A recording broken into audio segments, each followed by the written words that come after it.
สวัสดีค่ะคุณผู้ชมวันนี้รู้รักไวใสมีเรื่องราวที่เกิดขึ้นจริงกับมุกเด็กสาวที่เกือบจะเรียนจบระดับชั้นปวชหรือเทียบเท่าม.6 แต่เธอก็เกิดพลาดพลั้งตั้งท้องซะก่อนทำให้ต้องหยุดเรียนไปกลางคันเราจะไปดูกันว่าเรื่องเลวร้ายที่เกิดขึ้นทั้งหมดในชีวิตของมุกนั้นมีสาเหตุมาจากอะไรแล้วมุกเลือกทางเดินแบบไหนให้กับตัวเองติดตามชมได้ในรู้รักไวใสวันนี้ค่ะก็คือว่ามีปัญหากับที่บ้านด้วยแบบทะเลาะกับพ่อกับแม่ค่ะแบบว่าพ่อกับแม่ก็ทำงานคือเขาไม่ค่อยได้มีเวลาอยู่บ้านเท่าไหร่ไปวันหนึ่งแล้วก็กลับมาวันหนึ่งอย่างเงี้ยบางทีก็เว้น2 วันกว่ากลับบ้านก็ไม่ได้อยู่ด้วยกันส่วนแม่ก็ต้องไปงานป้างานเลี้ยงบ้างอะไรอย่างเงี้ยกลับดึกๆก็คือเหมื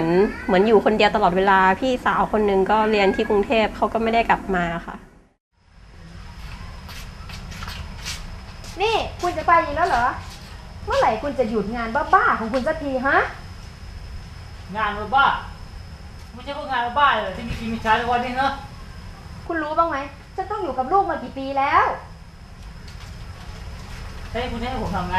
อ้าวก็แล้วแต่คุณจะคิดสิโอ้งานดีกว่า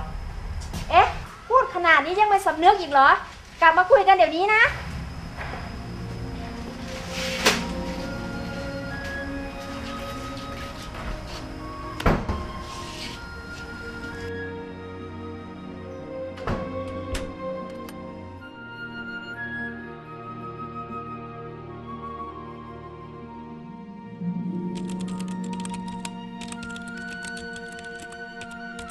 ก็เรื่องเรียนด้วยค่ะเพราะว่าตอนปี2อะเกเรมากแบบผลการเรียนแย่มากเลยติด0เยอะมากแล้วพอปี3มาต่อให้จะเรียนเกรดดีขนาดไหนแต่ว่ามันต้องแก้ตัวเดิมให้หมดซะก่อนนะคะจะจบแล้วอะกลัวจบไม่ทันเพื่อนก็เลยแบบเครียดแล้วก็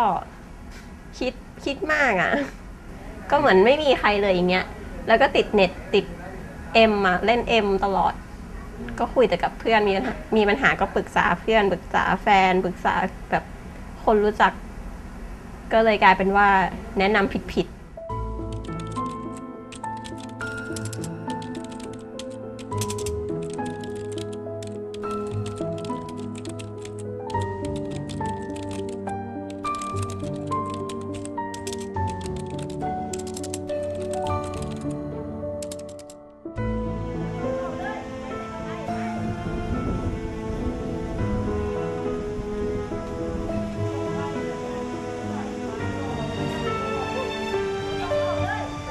ก็คือคุยกับเพื่อนอย่างเดียวเลยก็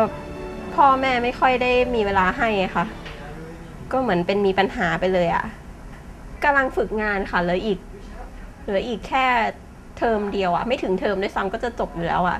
แต่คือเครียดมากเลยอะค่ะก็เลยที่ปรึกษาแฟนชวนไปอยู่ด้วยก็เลยออกไปอยู่กับแฟนค่ะถึงได้ท้องแล้วก็มีลูก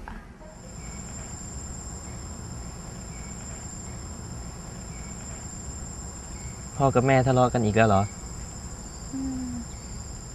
มุกไม่รู้จะทำยังไงแล้วต้น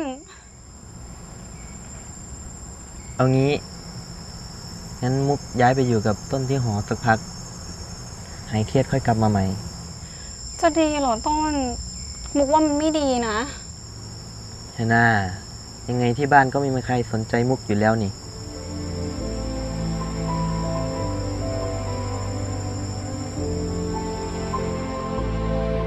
เรื่องราวและเส้นทางที่นำไปสู่การท้องไม่พร้อมของมุกยังไม่จบเพียงเท่านี้นะคะสัปดาห์หน้าเรามาติดตามต่อค่ะว่าเรื่องราวและชีวิตของมุกนั้นจะเป็นอย่างไรเมื่อต้องย้ายไปอยู่2 ต่อ 2กับแฟนที่หอพักอย่าลืมติดตามชมกันให้ได้นะคะสำหรับวันนี้เวลาของรู้รักไวใสหมดลงแล้วค่ะคุณผู้ชมสามารถติดตามชมได้ใหม่ในสัปดาห์หน้าสำหรับสัปดาห์นี้สวัสดีค่ะ